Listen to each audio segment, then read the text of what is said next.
المسألة الثانية: ما معنى توحيد الأسماء والصفات؟ ما معنى أنك توحد الله بأسمائه سبحانه وتعالى وصفاته؟ قال العلماء: توحيد الأسماء والصفات معناه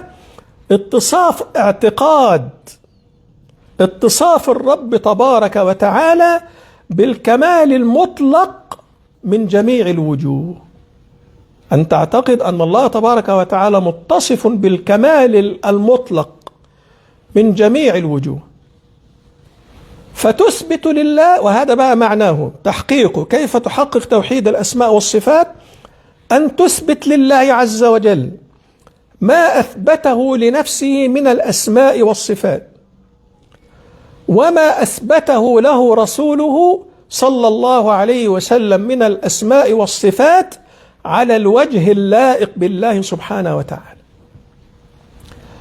نشرح الآن هذا الكلام.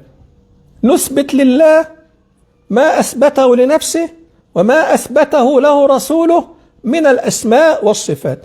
شرح ذلك أن يقال: عندما نقرأ في كتاب الله عز وجل نجد أن الله تبارك وتعالى سمى نفسه بأسماء ووصف نفسه بأوصاف. قال تعالى: إن الله هو السميع البصير الرحمن الرحيم إن الله عليم قدير. عندما نتأمل هذه الآيات إن الله هو السميع البصير نجد أن هذه الآية فيها اسمان من أسماء الله: اسم الله السميع والبصير. وقلت لكم أسماء الله حسنى لما اشتملت عليه من الصفات العلى، فاسم الله السميع يشتمل على صفة السمع، واسم الله البصير يشتمل على صفة البصر. ما معنى السمع؟ إدراك المسموعات. ما معنى البصر؟ إدراك المبصرات، أي أن الله يرى ويسمع. قد سمع الله قول التي تجادلك في زوجها. فاسم الله السميع والبصير هما اسمان لله اشتمل على صفة السمع والبصر.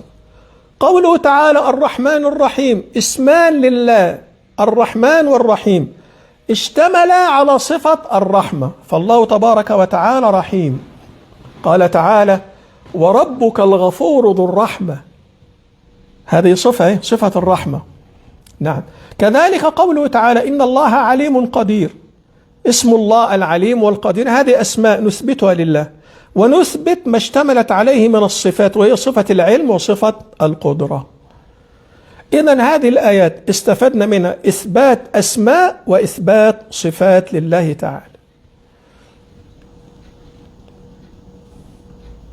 كذلك الرسول صلى الله عليه وآله وسلم وصف ربه تبارك وتعالى بصفات، منها صفة النزول وصفة الفرح وصفة الضحك. حديث النزول: ينزل ربنا كل ليلة إلى سماء الدنيا حين يبقى ثلث الليل الآخر، فيقول: من يدعوني فأستجيب له، من يسألني فأعطيه، من يستغفرني فأغفر له. هذا الحديث في الصحيحين من حديث أبي هريرة. وقد ذكر شيخ الإسلام رحمه الله تعالى أن هذا الحديث بلغ مبلغ التواتر. هذا الحديث تواتر عن النبي صلى الله عليه وسلم إخباره عن نزول الرب تبارك وتعالى إلى السماء الدنيا في ثلث الليل الآخر. هذه الصفة، صفة النزول، لم تأتي إلا في السنة، ولم تأتي صريحة في القرآن. كذلك صفة الفرح، ففي الصحيحين من حديث أنس رضي الله عنه أن النبي صلى الله عليه وسلم قال: لله أشد فرحا بتوبة عبده حين يتوب إليه من أحدكم على راحلته بأرض فلاة فانفلتت منه عليها طعامه وشرابه، الحديث. فهنا الرسول صلى الله عليه وسلم أثبت لربه سبحانه وتعالى صفة الفرح. كذلك صفة الضحك، في الصحيحين من حديث أبي هريرة رضي الله عنه أن النبي صلى الله عليه وسلم قال: يضحك الله إلى رجلين يقتل أحدهما الآخر كلاهما يدخل الجنة، الحديث.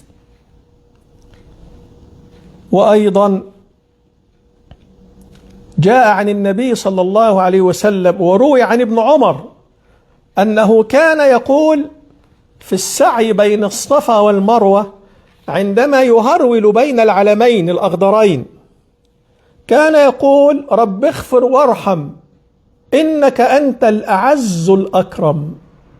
فالأعز من الأسماء التي أثبتها النبي صلى الله عليه وسلم في سنته ولم ترد في القرآن. ورد في القرآن اسم العزيز والأكرم، اقرأ وربك الأكرم، لكن الأعز لم يأتي في القرآن. فهذا من الأسماء الواردة عن النبي صلى الله عليه وسلم، وروي أيضا عن ابن عمر رضي الله عنهما. فإن لم يثبت عن النبي فهو ثابت عن ابن عمر، هو يقينا ثابت، إما مرفوع وإما موقوف. فلو قلنا الموقوف هو الثابت، فمن أين لابن عمر أن يعلم أن من أسماء الله الأعز هيبتدع في دين الله؟ أبدا، حاشاه. إذن أكيد سمع من النبي صلى الله عليه وسلم شيئا استفاد منه أن من أسماء الله الأعز. ماشي يا مشايخ؟ طيب، انتهينا الآن من الكلام على معنى الاسم والصفة وبيان معنى توحيد الأسماء والصفات.